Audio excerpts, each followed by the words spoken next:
bro normal cringe కాదు అసలు worst ఇది యూత్ సినిమా అయితే కాదు బూత్ సినిమా ఇది టీఎఫ్ఐలోనే వన్ ఆఫ్ ద వరస్ట్ సినిమా అసలు మామూలుగా కాదు అసలు జనరల్గా ఇప్పుడు జగన్ గారు వీళ్ళందరూ నెగిటివ్ ట్రెండ్ చేస్తుంటారు కదా అలా నెగిటివ్ ట్రెండ్ చేయాల్సిన అవసరం అయితే లేదు మ్యాట్ని వరకు అదే క్లోజ్ అయిపోతుంది ఆ లెవెల్ అందు కంప్లీట్గా వరస్ట్ అంటే ఒక్కటి కూడా హైలైట్ లేదా మూవీలో అసలు ఒక్కటి చెప్పుకోవడానికి ఏం లేదు ఏదో తన మేకవర్ ఒకటి యాక్టింగ్ ఒకటి బాగుంది తప్ప అది కాకుండా ఇంక ఏ ఒక్కటి లేదు అసలు విశ్వక్సేన్ ఈ సినిమా ఎందుకు తీసాడు కూడా అసలు అర్థం కాదు కంప్లీట్ గా వరస్ట్ అన్న రాడ్ ఇనప రాడ్ అంటున్నారు కదా బాయ్కాట్ చేయాల్సిన అవసరం లేదన్న ఇప్పుడు కంటెంట్ ఉంటే పోనీ ఆడే సినిమాని బాయ్కాట్ చేస్తాను అనుకోవచ్చు బాయ్కాట్ కూడా అవసరం లేదు జనరల్ గా మెయిన్ గా ఏంటంటే content is the king content లేనప్పుడు ఎంత బాయ్కాట్ అవేం పని చేయవు క్లైమాక్స్ లో 11 మేకలే ఉన్నాయా గట్టిగా పెట్టాడు అసలు వరస్ట్ సాంగ్స్ ఎట్లా అనిపించింది ఏది బాలేదన్న ఒక్కటి చెప్పుకోవడానికి ఒక్క పాజిటివ్ కూడా లేదు సినిమా గురించి అన్న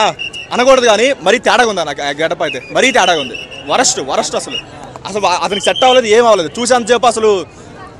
చూడాలి తప్ప కూర్చోని తప్ప అసలు కంప్లీట్గా వరస్ట్ అన్న కంప్లీట్గా ఏం లేదు నాకు ఏదీ నచ్చలేదు చెప్పుకోవడానికి ఒక్క పాజిటివ్ కూడా లేదు